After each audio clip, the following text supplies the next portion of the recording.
घंटे एक पेपर लगा लेते थे तो हमको 2 घंटे फ्री भी चाहिए होता था। वहाँ सब हमने ये सब लापरवाही पर लगा रहे हैं तो उसको हमें 4 घंटे एनालाइज भी करना होता है। सर हम लापरवाही किया है इसलिए टाइम लगा है।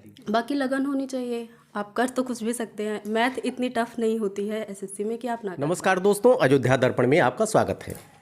कहा जाता है कि सच्ची लगन और कड़ी मेहनत हो तो और हौसले बुलंद हों तो सफलता मिल ही जाती है।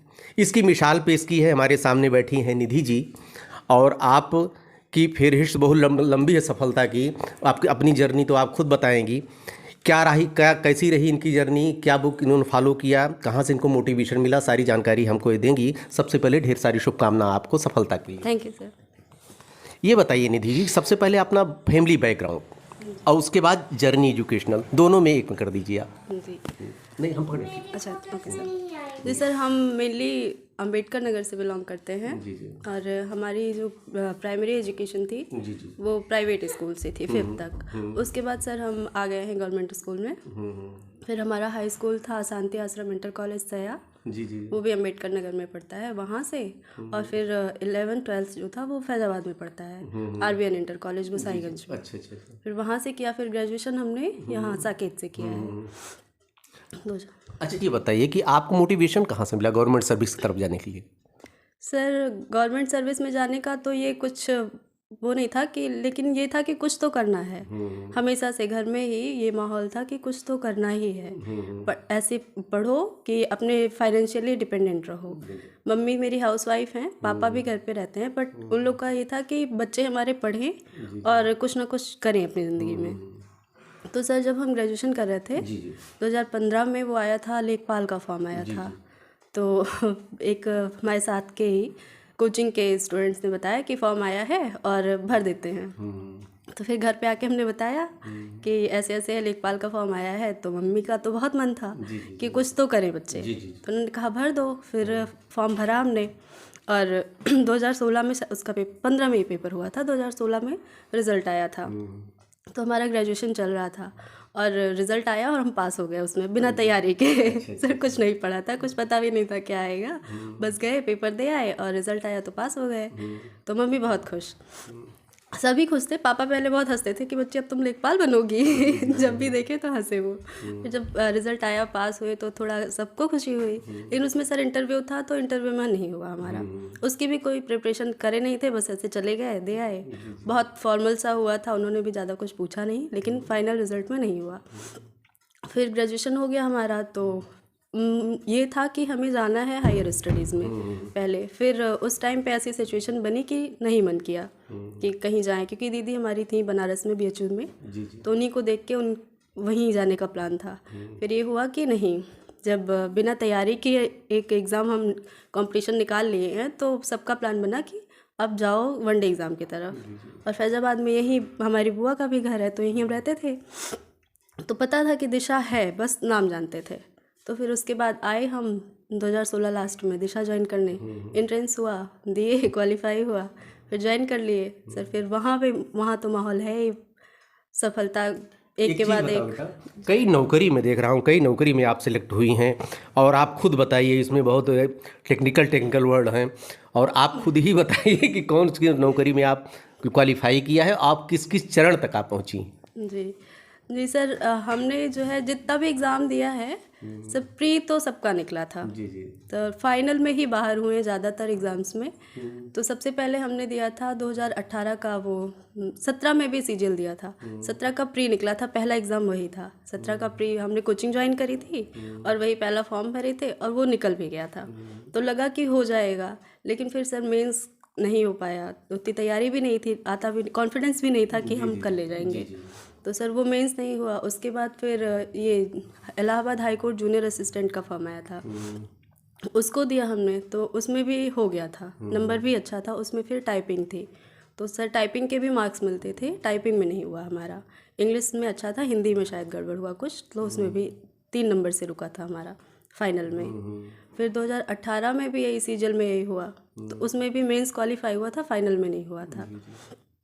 फाइनल में ज़्यादा नंबर से रुक गए थे और फिर सर 19 में दिया था ये सीजीएल, तो 19 में हमारा 1.5 नंबर से नहीं हुआ था।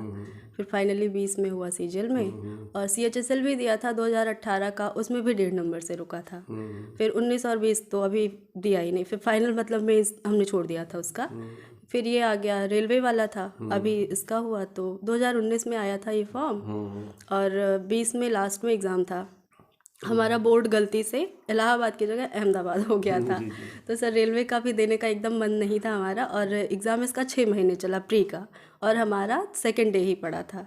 जैसे स्टार्ट हुआ तुरंत दूसरे दिन हमारा एग्ज़ाम, तो मन तो मेरा बिल्कुल नहीं था देने का, लेकिन फिर ये हुआ कि दे देते हैं। फॉर्म भरा है, दिया तो प्री हो गया था। और मेंस इसका हुआ है अभी इसी साल में मई में। तो सर वो भी सेंटर पड़ा था भागलपुर में, उसको भी देने का नहीं मन था कि घर में शादी वादी भी पड़ी थी, तो उस माहौल में तो ये हुआ कि छोड़ देते हैं। फिर वह नहीं दे आते हैं, जब मौका मिला है तो दे देते हैं। फिर दे आए, फाइनली नंबर भी अच्छा था उसमें, आंसर की वगैरह आई तो लगा कि हो जाएगा। फिर सितंबर में आया रिज़ल्ट उसका, तो उसमें टॉप पोस्ट पे हुआ। अच्छा, किस पद पे हुआ आपको? सर कमर्शियल अप्रेंटिस करके था। अहमदाबाद में सिर्फ 8 सीट थी सर इसकी। अच्छा, क्या आप ज्वाइन कर चुकी हैं? नहीं सर, अभी मेडिकल का रिज़ल्ट आया है, अभी 2-4 दिन हुआ, तो अब ज्वाइनिंग की प्रोसेस स्टार्ट होगी। अच्छा, यूपी SSSC 2019 में भी आपका हुआ है जूनियर असिस्टेंट पे। जब इतनी बड़ी पोस्ट पा गई उसका कोई मतलब ही नहीं आपके लिए। और उसके बाद 2020 में आपका सीजीएल से टैक्स असिस्टेंट पे हुआ है। आप ये दोनों में कंपेयर कीजिए, कमर्शियल, अब ये जो है सीए जो है कमर्शियल अप्रेंटिस, और ये टैक्स असिस्टेंट, इसमें किसको आप प्रेफर करें, कहाँ आप ज्वाइन करेंगे? सर अगर टीए होम स्टेट मिलता है तो ज्वाइन करने का मतलब बनता है, लेकिन अगर साउथ में मिलता है या फिर हमको उधर ही मिलता है कि मुंबई में या गुजरात में ही, तो फिर हमारा सीए ही बेटर है। जी। अच्छा ठीक है, बताइए कोचिंग की इंपॉर्टेंस। मेन है कोचिंग आपकी, जैसे आए आप दिशा की स्टूडेंट्स हैं, कोचिंग की क्या इंपॉर्टेंस है, ऑफलाइन या ऑनलाइन? सर ऑफलाइन तो बेस होता है एक, ऑनलाइन एक ऑप्शन था, तो वो हमेशा ऑप्शन ही रहेगा। बेस्ट ऑप्शन है कि आप घर में जो सिचुएशन आई थी हमारे सामने लॉकडाउन में, तो घर में बैठने से, कुछ ना करने से तो बहुत अच्छा था कि ऑनलाइन ऑप्शन था, लेकिन ऑफलाइन का कोई ऑप्शन नहीं है मेरे लिए तो सर। सर हम खुद से पढ़ने वाले नहीं हैं, हमें मोटिवेशन चाहिए, तो हमारे लिए कोचिंग बहुत इम्पोर्टेंट है। दूसरी चीज़, आप पढ़ने में कैसी स्टूडेंट रहीं पहले आप? सर पढ़ने में तो हम हमेशा से ही टॉपर रहे हैं, जहाँ भी पढ़ा है तो वहाँ पे हमेशा टॉपर रहे हैं। अच्छा, आपका तो खैर बेस स्ट्रांग रहा, आप साइंस ग्रुप की रही हैं, लेकिन क्या बेस की इम्पोर्टेंस है कुछ आपकी इसमें? एसएससी सीजीएल में बेस कितना काउंट करता है? सर बेस काउंट तो करता ही है, जैसे कि हमारा था कि हमें मैथ्स पसंद थी, और घर का भी यही माहौल था कि घर में मैथ्स सबको आती थी, तो हमें मैथ्स में एक्स्ट्रा कुछ जैसे कॉन्सेप्ट समझने में या कुछ नया मिला, हमें नहीं समझ में आ रहा है, ऐसा कुछ था ही नहीं हमारे साथ। जो क्वेश्चन सामने आया वो बिना समझे भी हम उसका आंसर निकाल लेंगे। हमारे लिए प्रॉब्लम ये थी कि हमें स्पीड चाहिए थी कि हम कितना जल्दी कर सकते हैं, हमें सिर्फ उस पर फोकस करना था। लेकिन अब जिसका मैथ बैकग्राउंड नहीं है तो उसको स्टार्टिंग से लेके उसको मेहनत ज़्यादा करनी पड़ेगी, बाकी लगन होनी चाहिए। आप कर तो कुछ भी सकते हैं, मैथ इतनी टफ नहीं होती है एसएससी में कि आप ना कर पाएँ। तो मैथ से ही लोग घबराते हैं जी, हम तो इंग्लिश से घबराते हैं सर, हमें इंग्लिश हमें कभी नहीं पसंद। अरे भैया बीएससी रही हो, आपको पीसीएम रहा है, आप तो मैथ से कहीं घबराएंगे। अच्छा दूसरी चीज़ बेटा, एक चीज़ बताओ कि असफल भी कहीं कहीं हुई हैं आप। देखिए अभी आप बता रही थी कहीं कहीं ऐसा नहीं, अब आप पूरी तरह से कंप्लीट सफल हैं, तो असफलता का रीज़न क्या है? कहाँ आपको कहाँ आपसे चूक हुई थी? सर असफलता की भी लिस्ट इतनी ही लंबी है सर उसमें भी ये था कि जितनी मेहनत बाकियों ने की हमने नहीं की।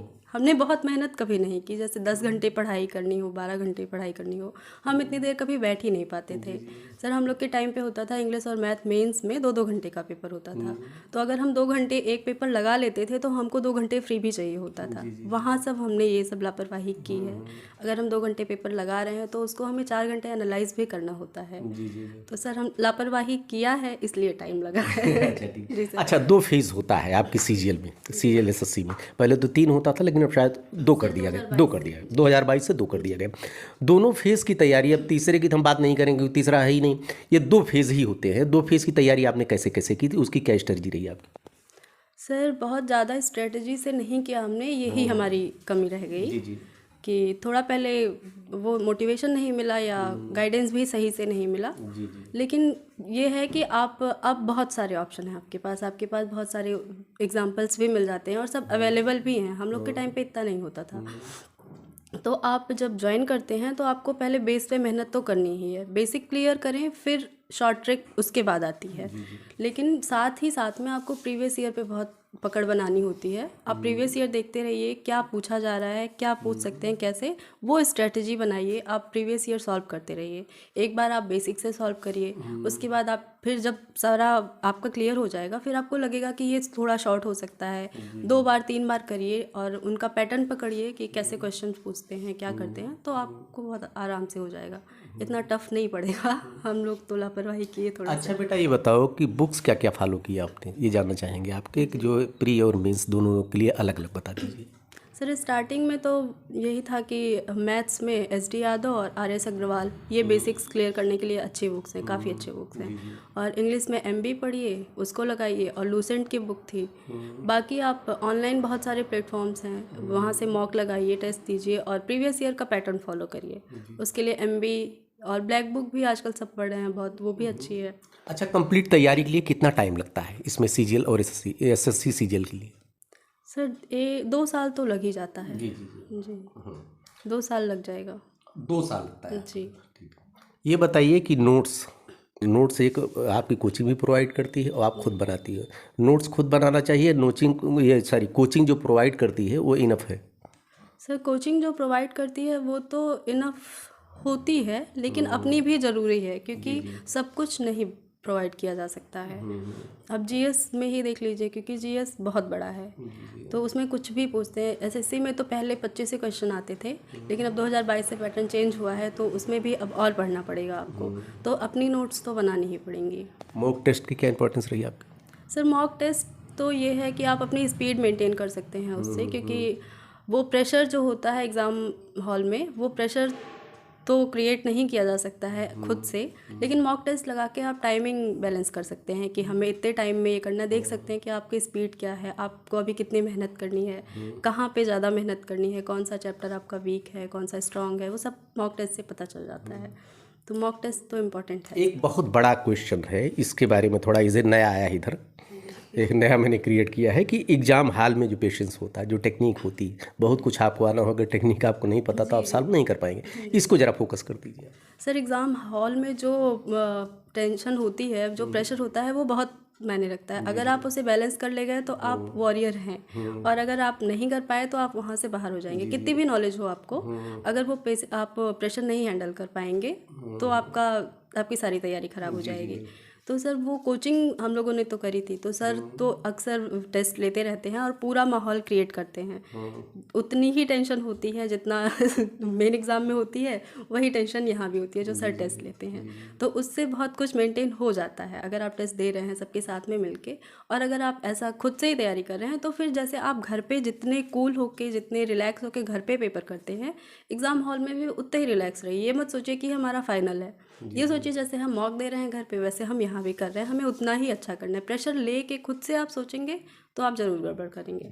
और अगर आप शांत होके करेंगे तो कभी कभी ऐसा होता है कि जो क्वेश्चन आप सोचते हैं हम नहीं कर पाएंगे, लेकिन आप एकदम बैलेंस्ड रहें, एकदम कूल रहें, कुछ ना सोच रहे हो, तो आपका वो क्वेश्चन भी हो जाता है।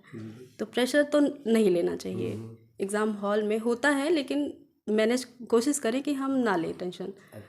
एकदम जैसे आप मॉक करते हैं, घर पे बैठ के करते हैं, वही सोच के आप फाइनल एग्ज़ाम दीजिए, आपका अच्छा होगा। एक टाइमिंग बहुत बड़ा महत्वपूर्ण स्थान रहता है। टाइमिंग के बारे में ज़रा फोकस करिए। सर SSC में टाइमिंग का तो बहुत इफेक्ट वो है, तो आपको उस पर यही है, मॉक टेस्ट देते रहिए और उसमें आप उसी से आपका टाइमिंग बैलेंस होगा। लास्ट में एक क्वेश्चन बेटा, क्योंकि आप एक गर्ल्स हैं, गर्ल्स के सामने बहुत चैलेंजेस होते हैं। हालांकि आपके सामने चैलेंज, फैमिली ने आपकी बहुत कोऑपरेट किया, लेकिन जो चैलेंज को आपने देखा होगा, एटमॉस्फेयर आपके सामने देखा होगा, आप कोचिंग भी गई हैं वहाँ बच्चियों के सामने, एक गार्जियन के लिए और गर्ल्स के लिए, दोनों के लिए मैसेज, और साथ में मैसेज आप जो स्टूडेंट्स जो हैं कंपटीशन की तैयारी कर रहे हैं, तीनों एक में आप ब्रीफिंग कर दीजिए।